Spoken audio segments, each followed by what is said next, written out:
Welcome to MMA Fancast. My name's Luke Payson, and I am honored to have a friend of mine and a friend of the show and a legendary Pennsylvania high school wrestler and future legendary MMA fighter, Gavin Teasdale. Welcome to the show, Gavin.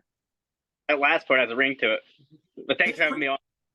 It's pretty nice, isn't it? Yeah. Yeah. Well, I appreciate you coming on the show. We are maybe an hour removed from breaking news from 247 Fighting Championships Facebook page. Of course, you've known this, but it's new to us, new to me. I'm excited. I think all of regional MMA is excited, probably even bigger than regional Pittsburgh. You just signed for a pro fight versus Lucas Siebert, who's out of Stout in Pittsburgh. There's a lot that you want to say.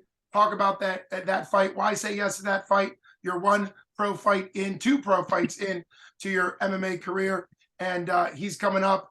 Super exciting. Take it away. All right. I don't even like really mentioning his name because it's just giving him credibility in the first place. But I've heard like more stuff about this Lucas Siebert guy, especially from like 240. And honestly, I don't even think I'm miles ahead of him like right now. And I watched him compete in college, and he made the Big 12, and he wasn't able to compete at the Big 12 because the commissioner wouldn't even let him at the national tournament. Just because the director wouldn't let it for some reason. But no, I just know what I'm capable of like out there, and I know what he's capable of, and it's not a lot. And I'm just gonna take it to him, just treat it like another match. I don't underestimate anybody, because when you start underestimating people, that's when crazy stuff happens. But like I believe in my training, and I'm starting to have like a lot of confidence in this stuff now, on and off the mat. That makes perfect sense. Let's talk about you a little bit more. Then you've really developed. I didn't get a chance. I think we tried, but it didn't work out. So let's talk a little bit about your sprawl in the Berg, redemption. And you were incredible. You dominated, but you dominated a guy who got a pro win over you in MMA. I think if it had gone a little bit longer, we've talked before about how you were still throwing knees to his face, 20 seconds to go at the end of 15 minutes. So your cardio was there, but obviously he did get that win, I'd say, in your debut. What was it like getting that win in Sprawl in the Berg over him? I mean, obviously, it felt good redeeming a win like that. Honestly, I was just 6 months of training into it when I first faced him. I don't like making excuses, but you learn a lot through this process. If you give me 7 years, just like he had going into that first fight, wait till you see where I'm at in 7 years. I just only been at it for really 2 years, and I already accomplished a lot of stuff. And you learn through loss. Like, you don't want to lose, but like a lot of this fighting game is, if you do, it does look bad on like your record and stuff. But like a lot of it's just promotion, putting yourself in the right position, and like looking back on it, I was willing to fight anybody, anywhere, anytime. And you just got to have like the right team to like say, all right, this good match, this bad matchup. But obviously, like the way like I am, I want to fight anybody, anywhere. I learned a lot from like that match, and I went out there and I knew what I was capable of in that last one. I knew that he was a tough wrestler, and I knew once I got him against the cage, that's the same exact way that he beat me the first fight is off the cage. He pressured me on like the cage, so it felt even better. I mean, it felt good getting the win, but it felt better beating him in the positions that he beat me in that first fight, because I knew what I was capable, and I knew I had a lot more to give, and it just wasn't there because of stuff made done like off the mat and stuff. But like, you live and you learn from it. So you could either take that as a learning lesson, or you can get all depressed after a match, just be down in the dumps. And I take it. I remember that every single day I'm in a workout. I remember what I messed up on in a match. I remember what I messed up on, and you got to be self-critic in this stuff, because there's a little room for error. And the proof's going to be in the pudding. You can talk all the shit that you want online, but the proof's going to be in the pudding when you go out there and compete. You could say you've done all the workouts in the world, but you see how somebody is 5-10 minutes into a dang match. Well, that's where the proof's going to be. You can be good for a first minute. You ever see a street fight where they go out there and try to and then after 20 minutes they're just dead afterwards? Yeah. I feel like that's going to be seen. Oh, well, you just said his name. You said you weren't going to say his name. I get you. But let's talk a little bit about the mental game. Like you just mentioned it. You know, you've been known for your mental toughness. Obviously, the run you had in high school took a lot of mental toughness. It's a lot of pressure on a kid. When you look back now in your 20s, you're just a kid at 14, competing at the level you did. So there's a lot of growth and development there on the mental side. But your Sprawl in the Berg match was perfect, because for you to turn the tables and beat him where he beat you before, that's a huge level up. And obviously it was very entertaining. Did you hear what happened before it though? It was like a big thing that happened before. There was like a whole contract thing, and I guess his contract said way in the night before at 6 o'clock. and mine said to weigh in the next day at like noon.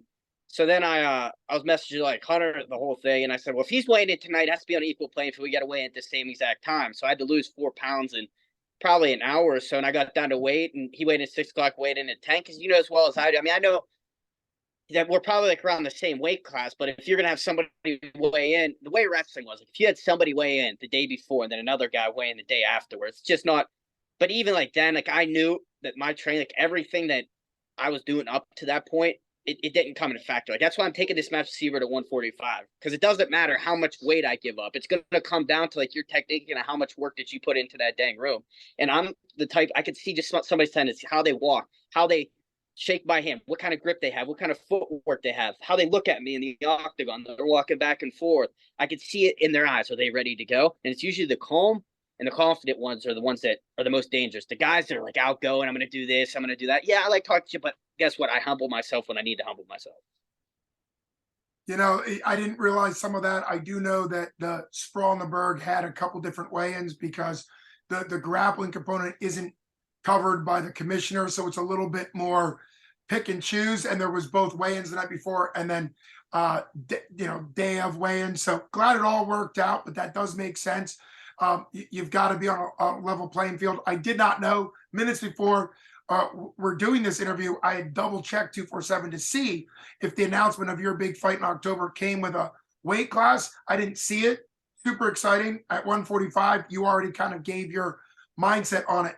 You said about you might be giving up a little weight depending on how he's. What's your thoughts? No technique given away, of course, but what's your thoughts on his height, on his reach, as far as the range he has? I know that's you know. I wrestled more at Penn State. You know, I wrestle more. I wrestle more guys like Bo Nickal, Jason Nolf, more than I even wrestle my own weight classes. So I'm used to wrestling the top level guys inside the room, outside the room. Shit, I mean, leading up to like last year, I was rolling around. Me and Kraus were rolling around.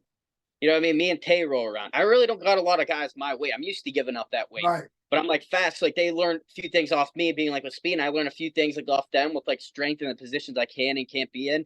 And I know what I'm expecting. I know he's going to be like a 5'10" guy. And I know he's going to be real, may have like heavy hips, like, but I know that he's going to be on his face off of one fake. Better be in for war. I mean, I was going to make it. From the time of that whistle starts to the end, dude, I throw the kitchen sink at people. I leave it all out there. I'm a goer. That's just the way I approach my whole life. But out there at Worlds, this is the only thing. Is like I had to lay back, and this is my whole game plan. I know you're probably going to like ask about that.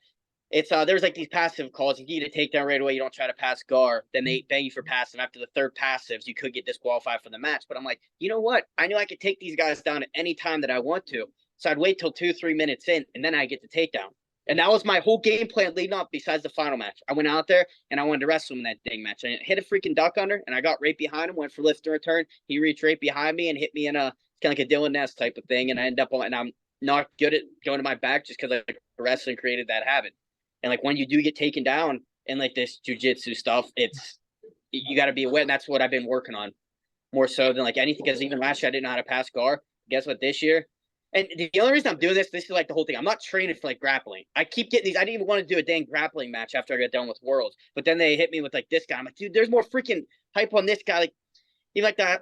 I don't know. He only has like fan base in the Southwest Pennsylvania, maybe a few people like in Ohio. You don't got a fan base like worldwide. So I don't know like why they're blowing this guy out of proportion. Like he's accomplished all this stuff. Because I know I have people around the freaking world that like know my name, not because of like myself, but because they respect the style that I have. They see like how much work that went into it, and they can see I'm miles ahead, mind and physically, when I go out there and I compete.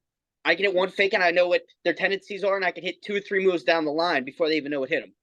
Just off like one fake. I get a read of like somebody 10, 15 seconds into a match. And I don't know if that's just be doing it over time, but 10,000 hours in anything, considered an expert. And I know I have a lot of time in it, this stuff. Yeah, I appreciate all that you're sharing. You're mixing a lot of your explanations together. That's why I love having you on the show all the times I have. I'm always honored to have you on the show. You broke down your game plan. You mentioned, some of it was that you rolled with guys so much bigger. I always think when I was a coach in the MMA, I always think it's great to wrestle or grapple, spar up and down, because like you said, if you're going against somebody smaller than you, that's speed and technique typically. If you're going against somebody bigger, it's usually strength. I was going to make a joke that I don't see the big deal about you wrestling David Kraus, only weighs 115, but I don't think he's in the area anymore to get insulted by it. But obviously David Kraus is a big guy. Hey, buddy, what do you think of that? Was that hilarious or what? Yeah, baby. Yeah. So his bicep takes up the whole camera.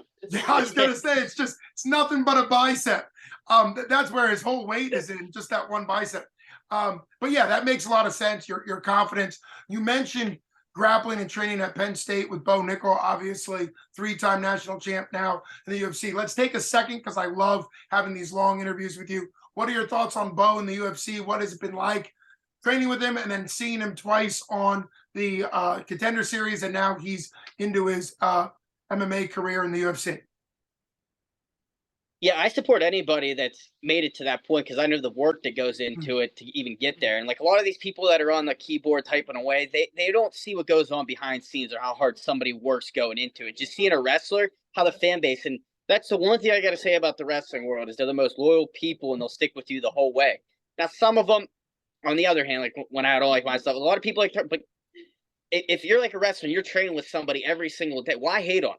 Because hate's only going to destroy you on like the inside. I'm happy for him. I'm genuinely like happy because like I trained with the Dank and I was part of UFC, and that makes it possible for anybody to do that. Seeing where he was 2 or 3 years ago, and now he's in the UFC. Now he's getting knockouts on the top level guys. People saying he's only a wrestler, then him going out there and knocking, proving like everybody wrong. I think that's the biggest way to shove something in somebody's face because they can type away online and say this is going to happen, that's going to happen.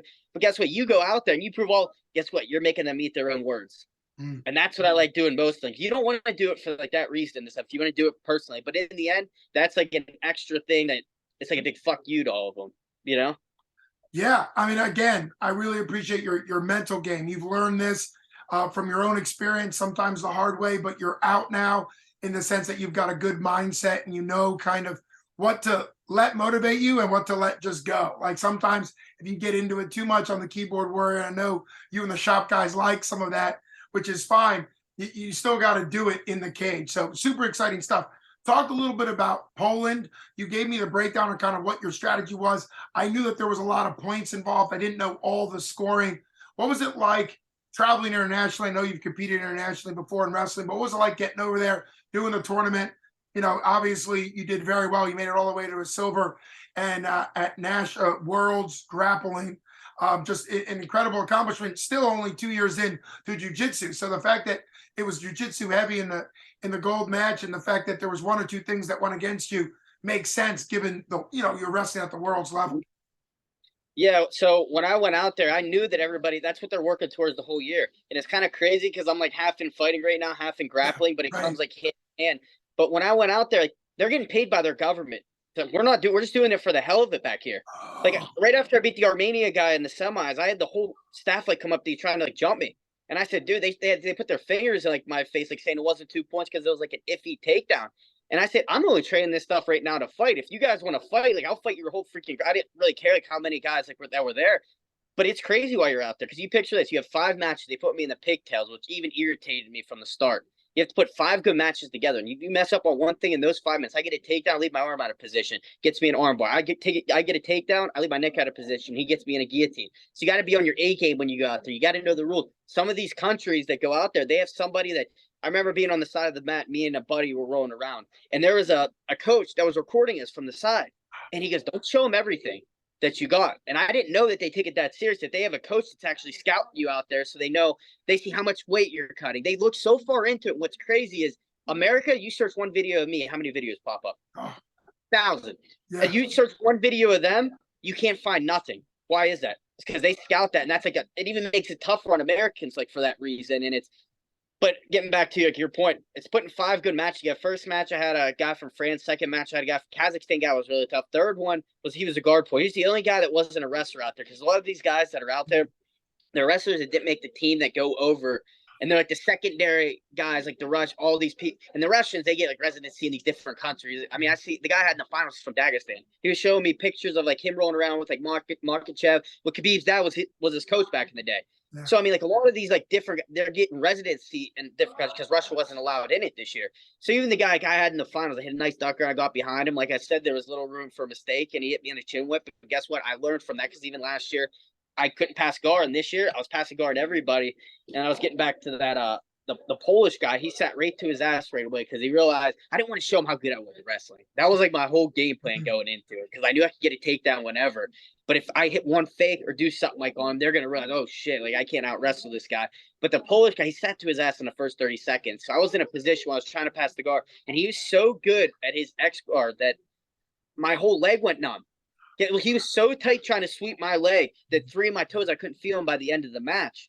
But like I knew that if I let my leg get straightened, he was going to hit me in the everything goes out there, a knee bar, a heel hook, all that stuff. It's Twister, so when they hit the leg, yeah. dude, they're like anacondas, and you start to lose circulation in your legs. But it is I gotta say, out of anything I've done in my life, that was, even though I got second out there, that was one of the most enjoyable experiences, because you have USA yelling your name, you have Armenia yelling their guys' name, so it's like you're at war with like different countries, and it just puts your mind like a different state. And it's picture it, 5-minute matches. It only lasts, you're training all year for this. It only lasts 4 or 5 hours. Same thing with the Olympics. You're training your whole life for a 5-hour tournament out there. Whereas like I remember back at, I would do like Super 30 Power. They stretch that out into like 3 days. The world tournament, the biggest freaking level, they're stretching it out to 4 hours long. So you have to be on your A game for those 4-hour matches. And like this year, Team USA had the brilliant idea to put us in long sleeve rash guards. So I mean, weighing in and then an hour later having to compete, I only got up to like 138, 139. And then you lose what, 2-3 pounds a freaking match, and then you're only getting 20 minutes in between to hydrate back up. So by that point, you're back up 30. Dude, I walked off the mat my quarterfinals match, and I was in the hole already for my semifinals match. So I'm like, well, it's only going to come down to heart right now, because like I knew that I couldn't feel like my arms like after some of those matches, because it's a spurt. Whereas like fighting, you can actually pace yourself in that. This stuff's a spurt, so you got to be on your A game for 5-6 minutes, everything you got. Well, it really, the intensity level, I think to your point, in the USA, we don't really understand how seriously other countries, particularly the former USSR countries, like you were saying, the all the stands, we don't think about how seriously. And hey Luke, my phone's on 1% right now. Oh boy, can you charge it, or are we done? We can be done. I don't know if I got a charger. Emergency charger. Let's see. If not, we'll I don't think it works. We're at the shop right now. My bad. Hey, we'll have you on another time. It's been great. You've been listening to Luke Payson from MMA Fancast with the legendary future legend in MMA, Gavin Teasdale. A big thank you for Gavin, even though his phone cut off. Huge thank you to Gavin and everybody at the shop. It's a great group out there. Always fun to have them on. You heard it just a little bit after it was announced. Sprawl in the Berg 2, Lucas Siebert versus Gavin Teasdale. Big match up there coming to you from the Meadows Casino in October. Get your tickets now. It's going to absolutely sell out, not just because of their match, but a bunch of others. Thanks so much for listening to and watching MMA Fancast with Luke Payson. Thanks so much.